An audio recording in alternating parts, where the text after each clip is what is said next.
Budaya sebagai penggerak pembangunan berkelanjutan. Di tahun 1980-an, pembangunan berkelanjutan masih dikenal dengan 3 pilarnya, yaitu pertumbuhan ekonomi, sosial, dan keseimbangan lingkungan. Ketiga dimensi ini dipakai sebagai pola strategi pembangunan baik di tingkat lokal, nasional, maupun global. Konferensi Bumi di Rio de Janeiro tahun 1992 mengkonsolidasikan 3 pilar tersebut sebagai paradigma pembangunan berkelanjutan. Mulai dirasakan bahwa 3 pilar tadi tidak dapat merefleksikan kompleksitas masyarakat masa kini, banyak pendapat termasuk UNESCO, pertemuan puncak pembangunan berkelanjutan, serta para peneliti yang mengusulkan dimasukkannya budaya ke dalam model pembangunan berkelanjutan. Karena kebudayaan sangat menentukan apa yang kita pahami sebagai pembangunan dan bagaimana masyarakat melakukannya di dunia ini.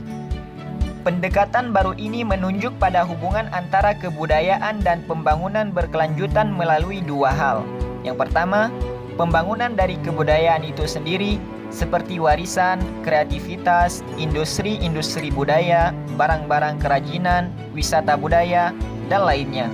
Kemudian yang kedua, kepastian bahwa kebudayaan bertumpu secara benar di seluruh kebijakan publik, khususnya yang berhubungan dengan pendidikan, ekonomi, ilmu pengetahuan, komunikasi, lingkungan hidup, kepaduan sosial, serta kerjasama internasional. Dunia tidak hanya menghadapi tantangan-tantangan sosial, ekonomi, dan lingkungan. Kreativitas, pengetahuan, keanekaragaman, dan keindahan adalah dasar yang tak terhindarkan bagi dialog untuk perdamaian. Dan kemajuan dari nilai-nilai tersebut pada hakikatnya terhubung dengan pembangunan manusia dan kebebasan-kebebasannya. Sementara kita mempunyai tugas mempromosikan kelestarian budaya asli. Tradisi-tradisi lama bertemu dengan kreativitas baru setiap harinya di kota-kota dunia. Memelihara identitas dan keanekaragaman, dialog antar budaya adalah salah satu tantangan terbesar umat manusia. Dan kreativitas dikenal sebagai sumber yang tidak pernah berhenti mengilhami masyarakat dan ekonomi. Bagaimana konsep kebudayaan didefinisikan? Warisan budaya adalah sebuah ekspresi dari cara hidup yang dibangun oleh suatu komunitas dari generasi ke generasi, termasuk di dalamnya kebiasaan, praktek, tempat-tempat, objek-objek, ekspresi artistik, dan sistem nilai yang dianut. Warisan budaya seringkali diekspresikan sebagai warisan budaya yang nyata dan tidak nyata. Mitos memang ada, tetapi realitas itu beda.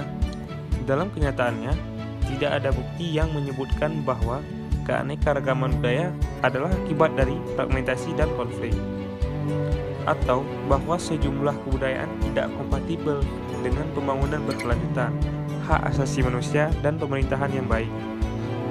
UNESCO mempromosikan hak asasi manusia sebagai jaminan dari keanekaragaman budaya.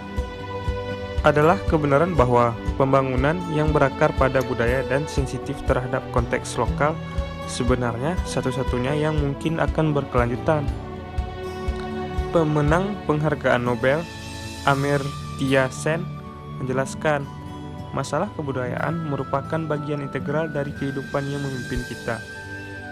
Jika pembangunan dapat dilihat sebagai pendekatan standar hidup kita, maka usaha-usaha yang diarahkan untuk pembangunan hampir tidak dapat mengabaikan dunia maya.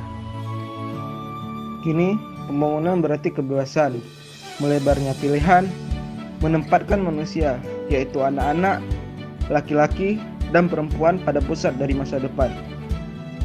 Budaya akan mendorong dimensi ekonomi, yang menyebabkan penghasilan dan terbukanya lapangan kerja. Ia adalah mesin penggerak dari banyak proses pembangunan, dan ia memiliki dampak kepada kewirausahaan, teknologi baru, dan pariwisata. Budaya akan membawa kreativitas dan inovasi bagi ekonomi. Budaya ialah terkait dengan dimensi sosial. Ia adalah pengakselerasi ketahanan dan pengakaran. Ia memberikan kelengkapan untuk memerangi kemiskinan.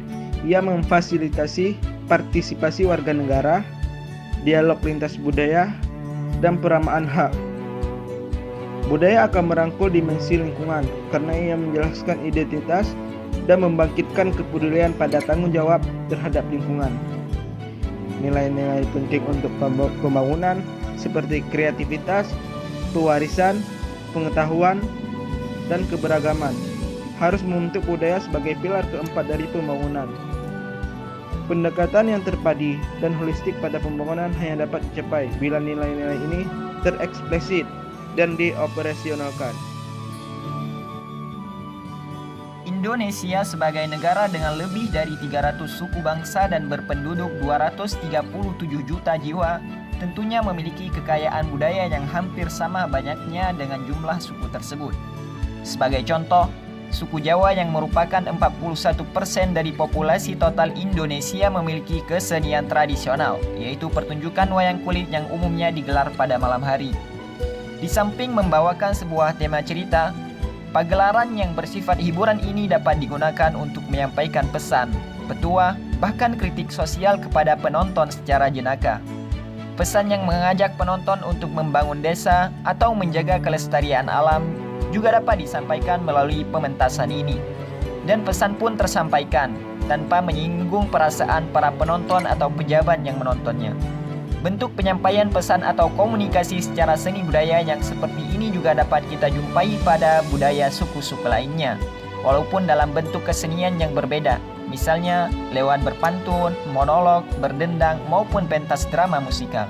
Maka sudah sangat jelas bahwa budaya merupakan penggerak pembangunan secara berkelanjutan.